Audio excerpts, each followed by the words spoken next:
Welcome to top headlines. YSR వర్ధంతి వేళ మాజీ సీఎం జగన్ నివాళులర్పించారు. రాజశేఖర రెడ్డి 15వ వర్ధంతి సందర్భంగా జగన్ తన కుటుంబ సభ్యులతో కలిసి నివాళులర్పించారు. ఇడుపులపాయలోని వైఎస్ఆర్ ఘాట్ వద్ద ప్రత్యేక ప్రార్థనలు నిర్వహించారు. తల్లి విజయమ్మతో కలిసి నివాళులర్పించిన జగన్ భావోద్వేగానికి లోనయ్యారు. తన తండ్రిని గుర్తు చేసుకుంటూ తన ఎక్స్ ఖాతాలో డాడ్ మిస్ యూ అంటూ ఓ సందేశం ఉంచారు. వీటిని ఒకసారి మనం కూడా జ్ఞాపకం చేయబడతాం.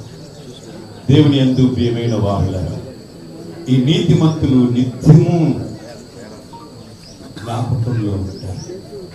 ఎందుకు అనగా వారు ఎల్లప్పుడూ కదలింపబడరు.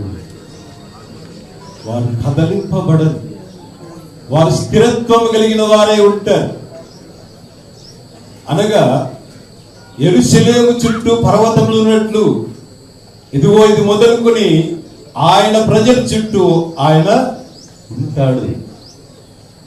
అది ఈనాడు కూడా యెరూషలేము మీద జరుగుతున్నటువంటి యుద్ధము ఆలోచన చేసినట్లయితే, లేక యెరూషలేము చుట్టూ ఉన్నటువంటి పర్వతములు ఎందుకు ఉన్నాయి అని ఆలోచన చేస్తే, యెరూషలేము యొక్క క్షేమం, యెరూషలేము యొక్క భద్రత, యెరూషలేము యొక్క కాపుదలకు కారణముగా ఉన్నాయి. ఈనాడు ప్రతి దేశము కూడా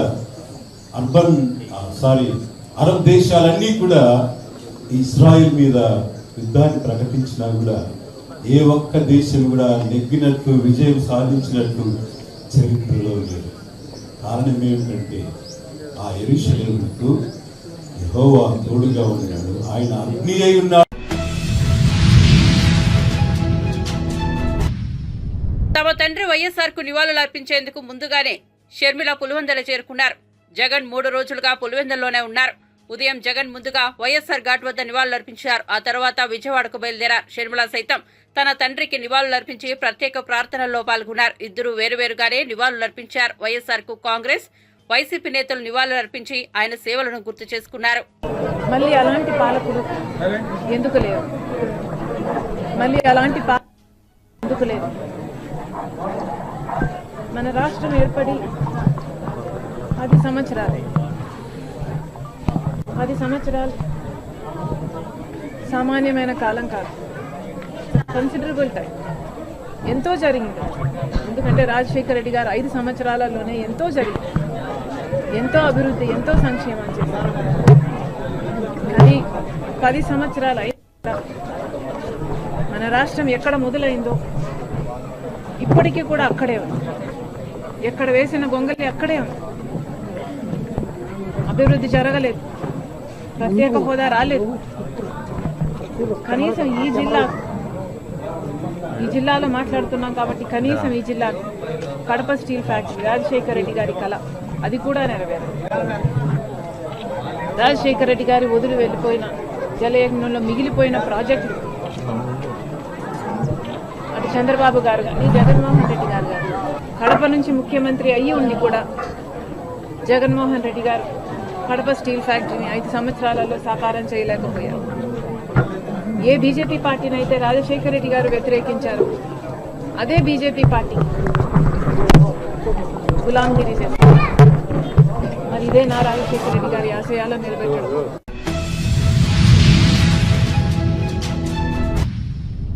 భారీ వర్షాలకు విజయవాడలోని చాలా ప్రాంతాలు జలదిగ్బంధంలో చిక్కుకున్నాయి.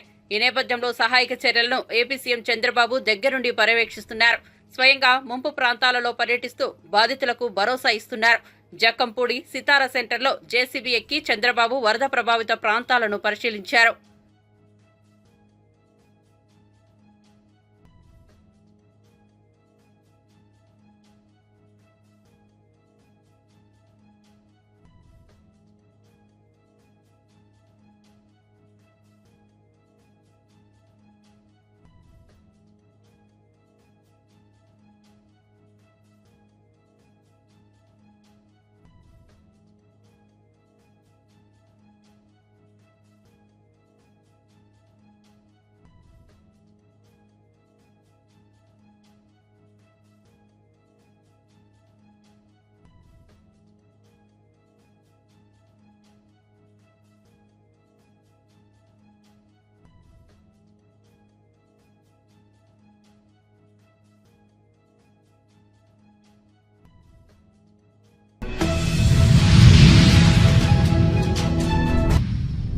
విజయవాడలో ముంపు ప్రాంతాల్లో సీఎం చంద్రబాబు రెండో రోజు పర్యటించారు. బోటులో పర్యటిస్తూ బాధితులను పరామర్శించారు.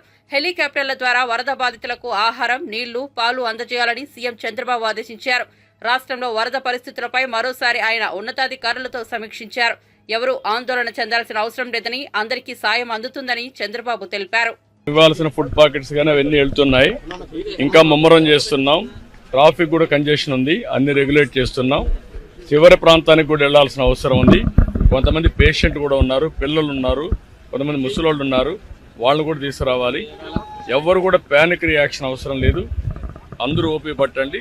1 గంట 2 గంటల్లో అందరం ఓపికగా ఉంటే ఇంకా తొందరగా పనులు అవుతాయి. అన్నీ చేస్తారని అప్పీల్ చేస్తున్నా. ఇక్కడే ఉంటా, కంట్రోల్ రూమ్ని యాక్టివేట్ చేస్తున్నా. ఎంతవరకు చేయగలుగుతామో అన్నీ చేసి అందరిని ఆదుకుంటాం. 110 పైన బోట్లు పనిచేస్తున్నాయి. అదే మాదిరిగా 4-6 హెలికాప్టర్లు వస్తున్నాయి.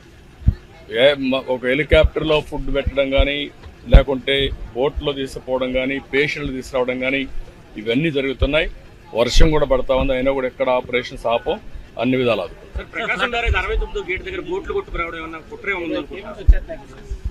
ఇవన్నీ ఇప్పుడు నేను అవన్నీ మాట్లాడను. ప్రతి ఒక్కదానికి మనం అవన్నీ మాట్లాడడం కరెక్ట్ కాదు. ప్రస్తుతం నా డ్యూటీ ఎట్టి పరిస్థితుల్లో కష్టాల్లో ఉండే ప్రజలను ఆదుకోవడం, వాళ్ళ ప్రాణాలు కాపాడుకోవడం, తక్షణ వాళ్ళకి కొంత సహాయం చేయడం అవసరం. అదే చేస్తాం. ఇంకా కూడా మనకు ఓవరాల్ గా అక్కడే ఉంది. 11,40,000 క్యూసెక్స్ ఆఫ్ వాటర్ వస్తూ ఉంది. ఇది ఎప్పుడు రానంత వస్తూ ఉంది. నేను విన్నానమ్మా, మీ కష్టాలు అర్థం చేసుకున్నాను, అందరిని వింటూనే వచ్చా. ఇప్పుడు మళ్ళా పోయి నేను అన్ని స్ట్రీమ్ లైన్ విజయవాడలో మాజీ సీఎం జగన్ పర్యటించారు. వరదకు మునిగిన కృష్ణాలంక ప్రాంతంలో కృష్ణానది ప్రవాహాన్ని పరిశీలించారు. రిటైనింగ్ వాల్ దగ్గర పరిస్థితులను పరిశీలించిన జగన్ బాధితులతో మాట్లాడారు. పార్టీ కార్యకర్తలు వరద సహాయక చర్యల్లో అందుబాటులో ఉండాలని సూచించారు.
చిత్తూరు జిల్లా కుప్పం నియోజకవర్గం శాంతిపురం మండలంలోని ఓ పాఠశాల విద్యార్థులు AP deputy CM Pawan Kalyan పై తమదైన శైలిలో అభిమానాన్ని చాటుకున్నారు. సెప్టెంబర్ 2 పవన్ కళ్యాణ్ జన్మదినోత్సవాన్ని పురస్కరించుకుని శాంతిపురం మండలంలోని నోబెల్ ప్రైవేట్ పాఠశాల విద్యార్థులు వినూత్న శైలిలో కూర్చుని పవన్ ముఖ ఆకృతిని ఆవిష్కరించారు. కుప్పంకు చెందిన పూరి ఆర్ట్స్ పురుషోత్తమ ఆధ్వర్యంలో వందలాది మంది విద్యార్థులు పాఠశాల ప్రాంగణంలో కూర్చుని పవన్ కళ్యాణ్ ఈ విధంగా శుభాకాంక్షలు తెలిపారు.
ప్రకాశం బ్యారేజ్ దగ్గర గేటుకు అడ్డుపడ్డ పడవలను, వరద ఉధృతిని జలవనరుల శాఖ మంత్రి నిమ్మల రామానాయుడు పరిశీలించారు.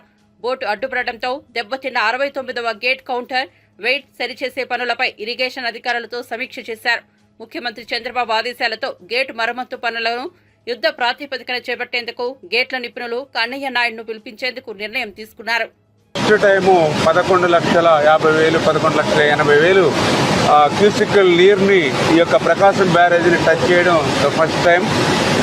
ఇటువంటి పరిస్థితుల్లో యుద్ధ ప్రాతిక మీద చంద్రబాబు నాయుడు గారు సైతం కలెక్టరేట్లోనే బస చేసి ఎక్కడైతే గండ్లు పడుతూ ఉన్నాయో, ఎక్కడైతే ఏటిగొట్టుకి కానీ ప్రమాద పరిస్థితి ఉందో ఆయన మంత్రులు అధికారుల్ని అందరినీ సమన్వయం చేసుకుంటూ పనులు చేస్తున్నటువంటి సమయంలో మరి ఏదైతే ఈ యొక్క ప్రకాశం బ్యారేజీకి సంబంధించి మరి 4 బోట్లు కొట్టుకుని వచ్చి అందులో ఒక బోట్ అయితే కిందకి పోయినటువంటి పరిస్థితి, మిగిలిన 3 బోట్లు కూడా అడ్డుకుని అందులో పర్టికులర్గా ఏదైతే మరి ఒక బోటు ఆ గేట్కి సంబంధించి కౌంటర్ వెయిట్ ఏదైతే ఉందో ఆ కౌంటర్ వెయిట్ని బలంగా తాకడంతో ఆ కౌంటర్ వెయిట్ బ్రేక్ అయినటువంటి పరిస్థితి ఉంది.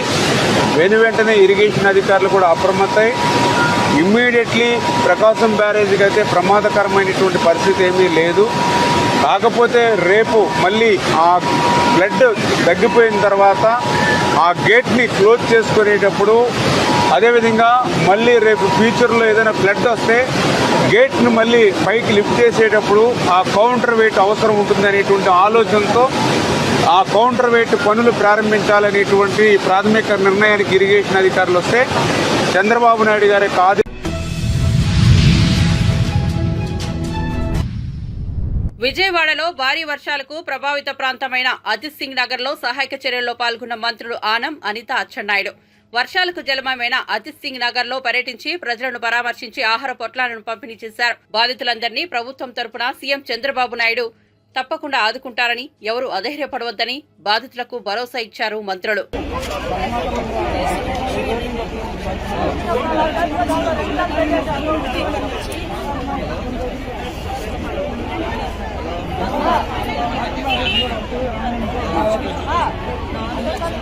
మన వాళ్ళకి కూడా చెప్పండి, వాటర్ ప్యాకెట్స్ కూడా మొబైల్ చేయమని మనం కూడా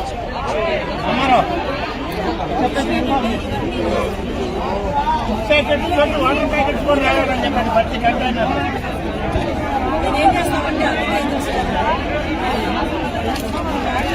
గారు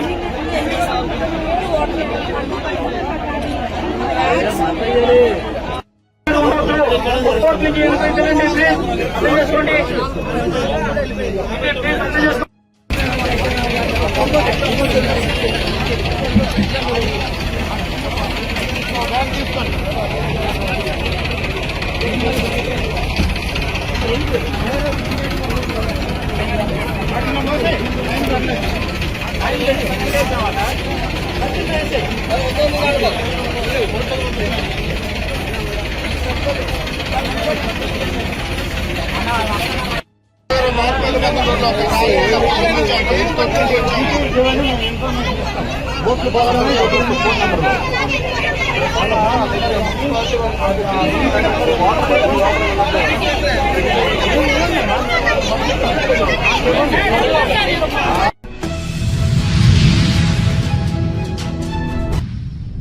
తెలంగాణలో భారీ వర్షాల నేపథ్యంలో వరద ప్రభావిత ప్రాంతాలను సీఎం రేవంత్ రెడ్డి సందర్శించారు. సోమవారం రోడ్డు మార్గంలో పర్యటించిన ఆయన కూసుమంచి మండలంలో పాలేరు రిజర్వాయర్ వద్ద పరిస్థితిని సమీక్షించారు. వరద ప్రభావానికి దెబ్బతిన్న వరి పొలాలను పరిశీలించారు.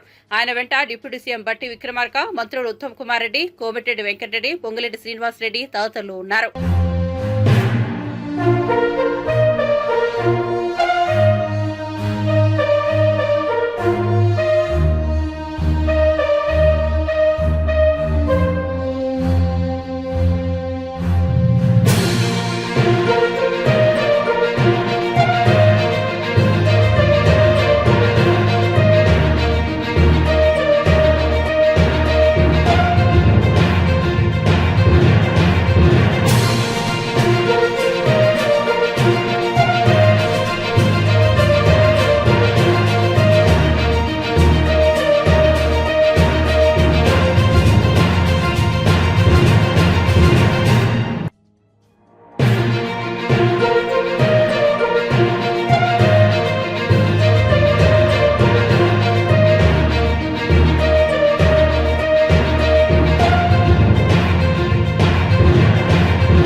నాగార్జున సాగర్ జలాశయం భారీగా వరద ప్రవాహం కొనసాగుతోంది. దీంతో సాగర్ జలాశయం 26 క్రస్ట్ గేట్ల ద్వారా నీటిని దిగువకు విడుదల చేస్తున్నారు. జలాశయానికి శ్రీశైలం ప్రాజెక్టు నుంచి 5.41 క్యూసెక్ల నీరు ఇన్ఫ్లోగా వస్తోందని అధికారులు తెలిపారు. వర్షాల కారణంగా వరద ప్రవాహం పెరుగుతుండటంతో అధికారులు ఎప్పటికప్పుడు జాగ్రత్తగా వరద ఉధృతిని అంచనా వేస్తున్నారు.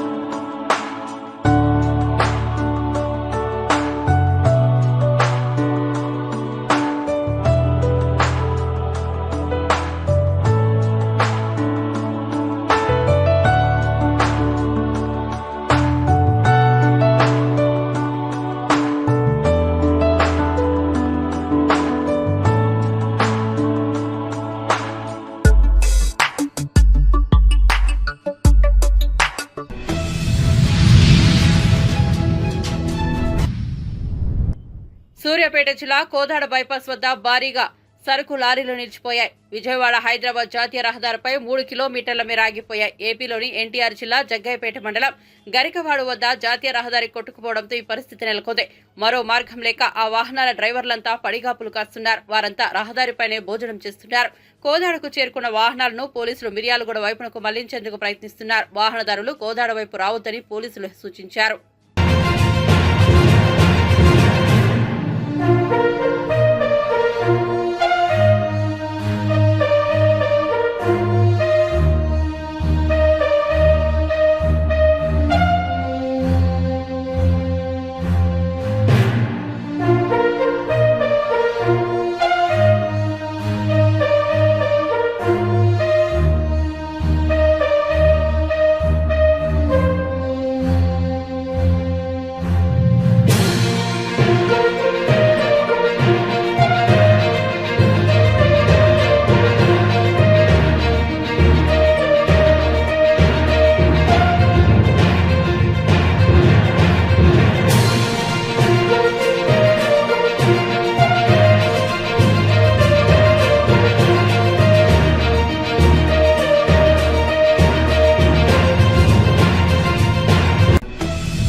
విజయవాడ ప్రకాశం బ్యారేజీ వరద ఉధృతి కొనసాగుతోంది. ఎగువ ప్రాంతాల నుంచి వరద ఉధృతిని కొట్టుకుని వచ్చిన 3 బోట్లు ప్రకాశం బ్యారేజీ గేట్లకు అడ్డుపడ్డాయి. గేట్ల నుంచి విడుదల చేస్తున్న నీటిని అడ్డుగా మారడంతో నీరంతా నిలిచిపోయింది. ఈ 3 బోట్లు తగలడంతో బ్యారేజీలో ఓ పిల్లర్ పాక్షికంగా దెబ్బతింది.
భారీ వర్షాలకు మహబూబాబాద్ జిల్లా ఇంటికన్నే కే సముద్రం మార్గంలో రైల్వే ట్రాక్ దెబ్బతిన్న విషయం తెలిసిందే. దెబ్బతిన్న ఈ ట్రాక్ పునరుద్ధరణ పనులు వేగంగా జరుగుతున్నాయి.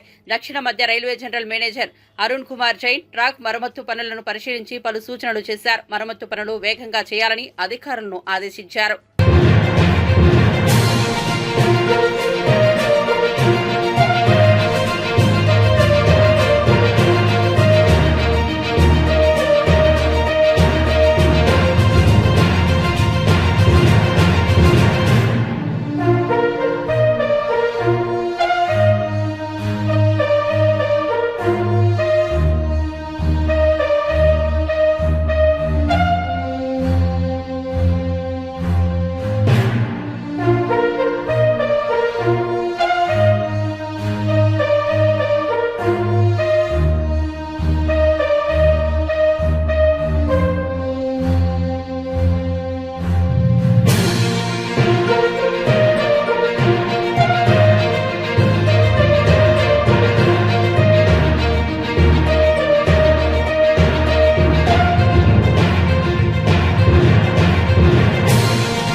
విజయవాడలోని చిట్టినగర్లో ఉన్న విజయ డైరీ ఇంకా ముంపులోనే ఉంది. ఆదివారం రాత్రి వరద ఉధృతి పెరగడంతో పరిశ్రమ లోపలకు భారీగా నీరు చేరింది. వాహనాలు, యంత్రాలు మరింతగా ముంపునకు గురయ్యాయి.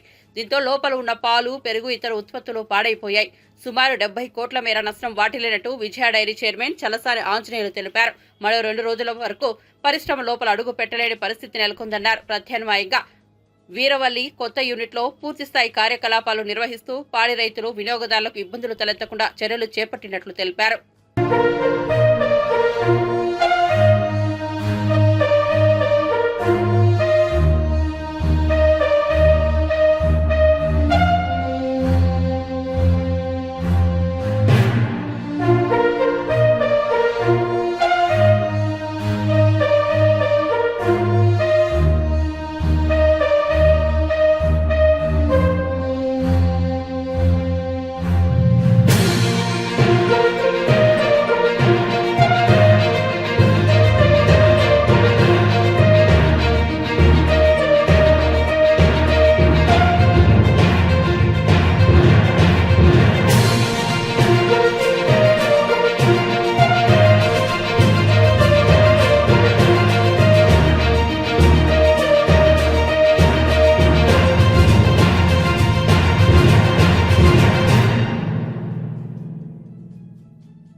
నిజామాబాద్ జిల్లా శ్రీరామ్ సాగర్ ప్రాజెక్టుకు వరద ఉధృతి కొనసాగుతోంది. ప్రాజెక్టులోకి భారీగా వరద నీరు వచ్చి చేరడంతో 8 ప్రధాన గేట్ల ద్వారా 25,000 క్యూసెక్ల నీటిని దిగువకు విడుదల చేస్తున్నారు. వరద ప్రవాహానికి అనుగుణంగా నీటి విడుదలను పెంచే అవకాశం ఉందని ప్రాజెక్టు అధికారులు తెలిపారు.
భారీ వర్షాలతో విజయవాడలోని ముంపు ప్రాంతాల ప్రజలు ఆకలి తీర్చేందుకు దివి సంస్థ ముందుకొచ్చింది. ప్రతిరోజు 1,70,000 మందికి పైగా ప్రజలకు ఉదయం అల్పాహారం, మధ్యాహ్నం, సాయంత్రం భోజనాలను Hare Krishna charitable foundation, AP Akshayapatra అనుబంధ సంస్థతో అందజేసేందుకు పూర్తి ఏర్పాట్లు చేసినట్లు దివి సంస్థ ఎండీ మురళీకృష్ణ తెలిపారు.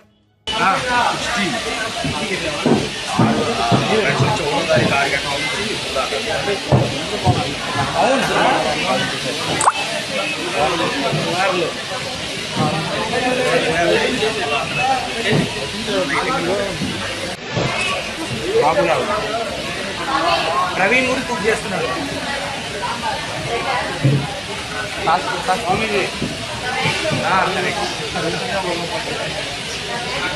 ప్రయత్నిస్తున్నాడు.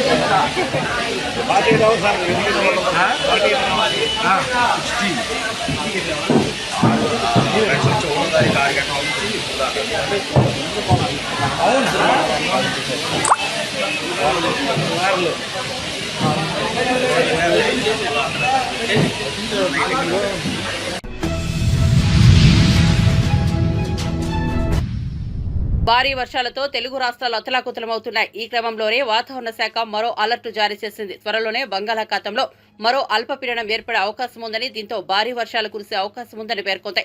ఈ మేరకు అమరావతి వాతావరణ కేంద్రం సోమవారం ప్రకటన విడుదల చేసింది. సగటు సముద్ర మట్టం వద్ద రుతుపవనాల ద్రోణి ఇప్పుడు జైస్మలేర్, రైసేన్, చింద్వారా, తూర్పు విదర్భ ప్రాంతాలలోనున్న వాయుగుండం కేంద్రం గుండా దానిని ఆనుకుని ఉన్న తెలంగాణ మచిలీపట్నంలో గుండా వెళ్తూ అక్కడి నుండి ఆగ్నేయ దిశగా తూర్పు మధ్య బంగాళాఖాతం వరకు ఉంటుంది.